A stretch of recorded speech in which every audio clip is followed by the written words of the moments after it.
حدیث میں آتا ہے کہ 5 چیزوں سے رزق زیادہ ہوتا ہے۔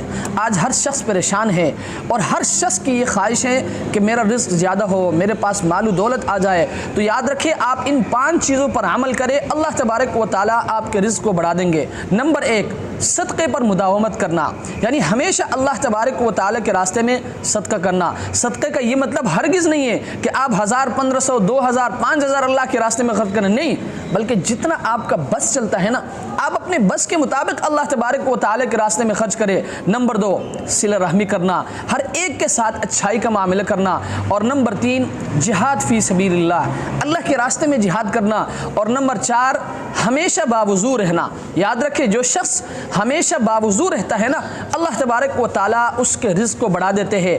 اور نمبر 5، والدین کی اطاعت کرنا۔ یاد رکھیں، جو شخص اپنے والدین کی اطاعت کرتا ہے، ان کے حکموں پر عمل کرتا ہے، اللہ تبارک